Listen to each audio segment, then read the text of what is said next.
आज चाहिँ म डल्ले खुर्सानीको अचार बनाउँदैछु है। डल्ले चिरेर यो बिया चाहिँ निकाल्ने कि यो बिया यस्तो मात्र हामीले बिया निकालेर छाडिदिने।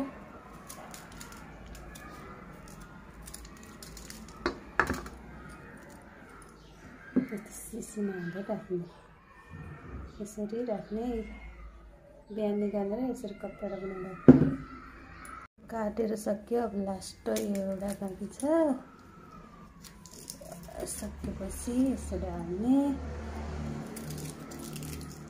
यसले चाहिँ हाम्रो ग्यास्ट्रिक पनि बिसे बनाउँछ यो डल्ले खुर्सानी। अर्ग्यानिक हो नि यो डल्ले खुर्सानी। यो गेडा चाहिँ अब बारीमा गएर छर्छ यसरी। यो कागतीको रस हाल्ने। 100 वर्षमा राखे पनि बिग्रिँदैन यो खुर्सानीको अचार चाहिँ। हाम्रो ग्यास्ट्रिकहरू बिसे बनाउँछ यसरी बनाएर राख्दा पनि राम्रो बनाउँछ। स्किन पनि एकदम राम्रो चम्किलो बनाउँछ डल्ले खुर्सानीमा। यो कागती चाहिँ म सबै रस निकाल्छु। रस निकालेर अनि त्यसमा हाल्ने हो।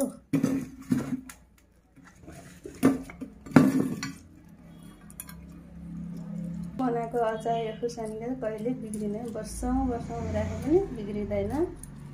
खाना पनि यति मिठो हुन्छ। स्वास्थ्यलाई नै एकदम राम्रो गर्छ। कागतीको झोलमा डुबाउने कि नुनहरू, मर मसलाहरू, छोपहरू के पनि हाल्नु पर्दैन। यसरी कागतीमा डुबाएर राख्ने। त्यसपछि खाना खाँदा एकै टुक्रा दुई टुक्रा निकाल्दै खाने। लास्टै मिठो हुन्छ। खाना नरुच्यो भने पनि यसले रुचाउँछ है खाना। हाम्रो स्वास्थ्यलाई नै धेरै राम्रो गर्छ। ग्यास्ट्रिकहरू बिसे हुन्छ।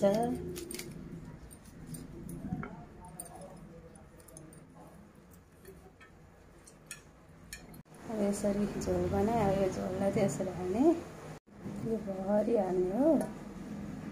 यो भरि पुरै यसरी डुबाउने। कागतीको झोल पुरा यसरी डुबाएर मजाले यसलाई चाहिँ प्याक गरेर बिग्रिने। अनि यसरी प्याक गरेर राखिदिने अचार। ग्यास्ट्रिक पनि यसले बिसे बनाउँछ। कस्तो लाग्यो साथीहरू मैले बनाएको अचार? मन पर्यो भने कमेन्ट गर्नुहोस् हजुरहरूले। भिडियो लाइक गरिदिनुहोस्, प्ले बटन दबाइदिनुहोस्, घन्टी दबाइदिनुहोस्, सब्सक्राइब गरिदिनुहोस् है। अब म लसुन पनि यसरी नै बनाउँछु है। लसुनको पोतीलाई अब म छडाउँछु, अलि म देखाउँछु हजुरहरूलाई। यो लसुन पनि म त्यसरी नै अचार बनाउँछु। यो चाहिँ एकदम अर्ग्यानिक नेपाली लसुन हो कि। त्यो अर्को त्यो ठुलो बिकासे जस्तो होइन। यो एकदम राम्रो हुन्छ। यसले पनि ग्यास्ट्रिक सबै बिसे बनाउँछ। कपाल झर्न पनि रोक्छ यसले। हाम्रो स्किनलाई नै एकदम ग्लो बनाउँछ।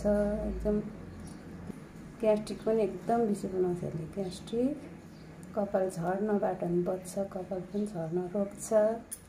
हाम्रो स्किन पनि एकदम राम्रो हुन्छ है। यसलाई चाहिँ म यसरी केलाउँछु। सुरुमा सब छडाउँछु।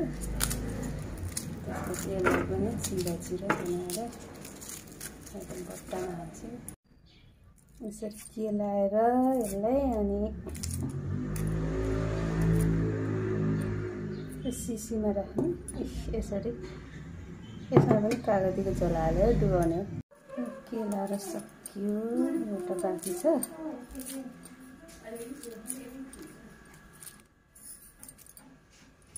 टन्न केला अब यसमा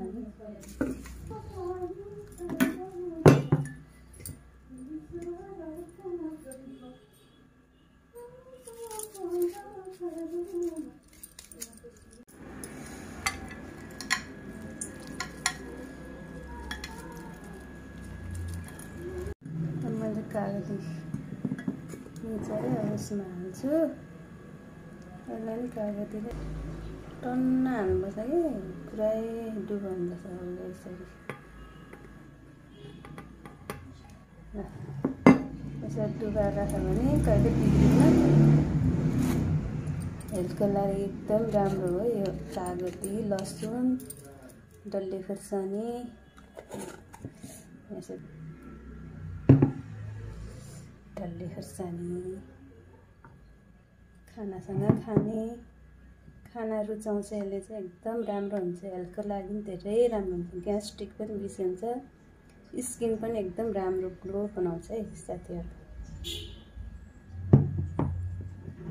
मैले बनाएको अचार मन पर्यो भने चाहिँ कमेन्ट गर्नु है साथीहरु, कमेन्ट गर्नु होला र कस्तो लाग्यो भन्नुस्।